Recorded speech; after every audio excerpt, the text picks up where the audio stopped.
बच्चे, चलिए आइए हम लोग वास्तविक संख्या के बारे में पढ़ रहे थे। तो आज इसके प्रकार के बारे में जानेंगे कि कितने प्रकार होते हैं। तो चलिए देखिएगा, वास्तविक संख्या रियल नंबर, इसके दो प्रकार होते हैं, है ना। पहला और एक इधर आपका ये दूसरा। पहला आपका होता है परिमेय संख्या। पहला को क्या बोलते हैं? परिमेय संख्या। दूसरा का जो है से बोला जाता है अपरिमेय संख्या। अपरिमेय संख्या इसका से p बटा क्यू के रूप में लिखा जाता है और q बराबर में 0 नहीं होना चाहिए। इसे p बटा क्यू के रूप में नहीं लिखा जाता है ना। और q बराबर में 0 इसका भी नहीं होना चाहिए। इसका एग्जांपल आपको बताया गया होगा 2/3, 5/6, 7/8, है ना। और भी है। और इसका एग्जांपल में जैसे √2 और √3, √5, √6, है ना।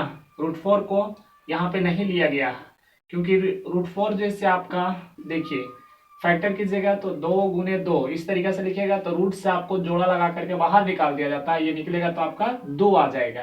तो 2 एक प्राकृतिक संख्या, प्राकृतिक संख्या जो इससे आपका परिमेय संख्या होता है, तो ये आपका अपरिमेय नहीं हो सकता। ये क्या हो जाएगा? फिर आपका परिमेय हो जाएगा। इसको क्या बोलेंगे? परिमेय संख्या, है ना। इसीलिए इसको हम अपरिमेय के अंतर्गत नहीं लिख सकते। तो आइए, आप परिमेय और अपरिमेय के बारे में बहुत अच्छे तरीके से जान चुके होंगे क्योंकि आगे आपको बताया भी गया है। अब जानेंगे परिमेय संख्या के भी प्रकार होते हैं, है ना। तो परिमेय संख्या के दो प्रकार होते हैं। परिमेय संख्या का दो प्रकार। पहला आपका होता है शांत और दूसरा जो होता है आपका अशांत। दूसरा क्या होता है? अशांत। शांत जैसे भाग देने के बाद में बाबू आपका पूरा पूरा कट जाता हो। जैसे में देख लीजिए, कोई भी पूर्णांक आप ले लीजिए। पूर्णांक का मतलब आप जानते हैं कि पूरा पूरा अंक। जैसे 3 से 9 को डिवाइड करेंगे, 3 3 जा 9, ये आपका कैंसिल हो गया, ये आपका कट गया, है ना। उसी तरीके से आप देखिएगा कि 7/2 है ना। इसको आप लीजिए तो 2 से 7 को आप भाग करेंगे तो 2 तिहाई 6, घटाओगे 1 बचेगा, यहाँ पॉइंट देंगे, यहाँ आपका 0 बैठ जाएगा, 2 बचे 10। देखिए ये आपका पूरा पूरा कट गया, है ना। ये जो है आपका शांत के अंतर्गत आएगा, यानी दशमलव के बाद आपका कट गया, है ना। और जो आपका दशमलव के बाद नहीं कटता है, जैसे में आप देखिएगा आप अशांत का देखिएगा, ये दूसरा है ना और ये आपका पहला है। परिमेय संख्या का दो प्रकार, पहला आपका शांत, दूसरा आपका क्या है? अशांत।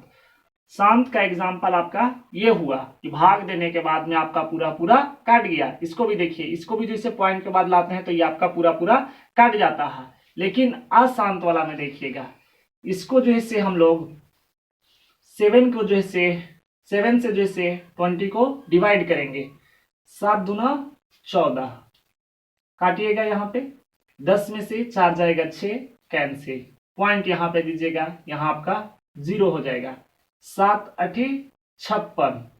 अब इसको काटिएगा, 10 में से 6 जाएगा 4, कैंसिल। अब तो यहाँ पे आपको लेस करने के लिए समझाने की जरूरत नहीं है क्योंकि आप जानते होंगे। फिर आप पॉइंट बैठाइएगा, सॉरी पॉइंट नहीं, 0 बैठाइएगा। 7 5 35, यहाँ कितना लिख दीजिएगा?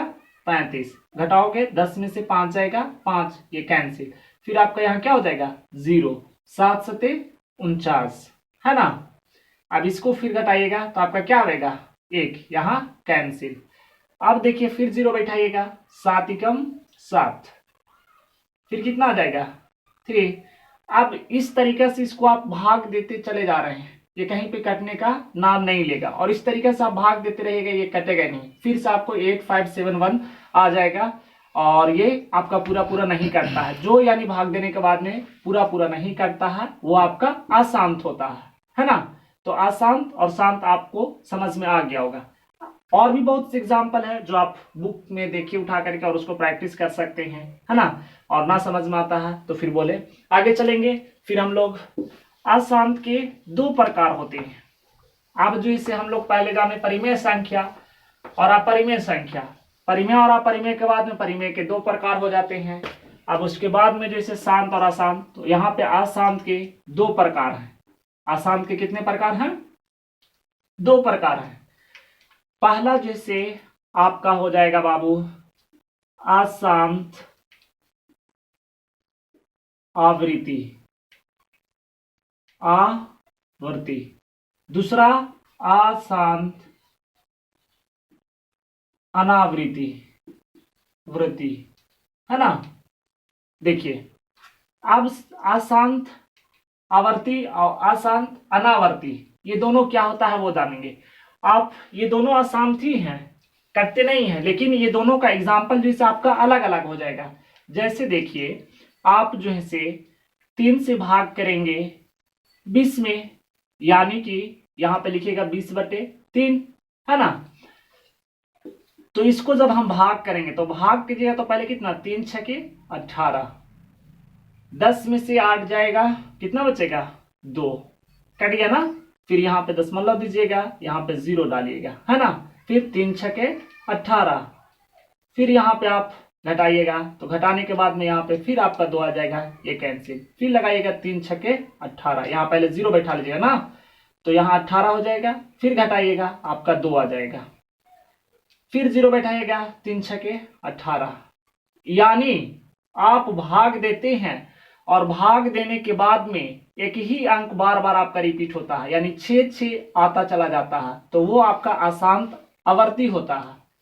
वो संख्या को क्या कौन सा अशांत बोलते हैं? अशांत आवर्ती बोलते हैं। और ये भी जो है आपको परिमेय संख्या के अंतर्गत आते हैं। इसे जो है आपको 6.6 अपवर्तनांक इस तरीके से लिखा जाता है। इसका देने का मतलब, अपवर्तनांक देने का मतलब, यानी 6 आपको बार बार आ रहा है, इसीलिए जैसे अपवर्तनांक दे दिया जाता है ना। आप देखिए उसी तरीके से अशांत अनावर्ती में जो है से आपको भाग देते हैं, तो भाग देने के बाद में एक अंक नहीं बल्कि अलग अलग आता है। जैसे देखिए 0.10 भाग दिए तो पहला क्या गया 10, फिर आप भाग दे रहे हैं तो 100, फिर भाग दीजिएगा तो 1300, फिर भाग दीजिएगा 140। यानी देखिए एक संख्या रिपीट नहीं हो रहा, ये बार बार आपका चेंज हो रहा है। अगर आपका बार बार चेंज हो जा रहा है तो वो जो आपका संख्या होता है अशांत अनावर्ती होता है। और एक ही संख्या बार बार अगर रिपीट होता है तो वो आपका अशांत आवर्ती होता है ना। तो मैं उम्मीद करता हूं कि आप बच्चे को ये सब सारी संख्या समझ में आ गया होगा, शांत अशांत भी, और आप क्लास 9th में पढ़े भी होंगे। कल आपको हम पढ़ाएंगे क्लास 10th का पहला चैप्टर भाग एल्गोरिदम, यूक्लिड विभाजन जो है वो आपका बताया जाएगा। और कोशिश ये रहेगा कि चैप्टर वाइज आपको थ्योरी दे, और थ्योरी के साथ आपको जो है हम उसे प्रश्न को हल करने की कोशिश करूंगा। बस आप बच्चे जुड़े रहिए, और जो लाइक और सब्सक्राइब ना किए हैं वो लाइक और सब्सक्राइब कर ले, ताकि इस वीडियो पे चैनल पे बनने वाले जो आपके वीडियो हो आप तक जल्द से जल्द पहुंच सके।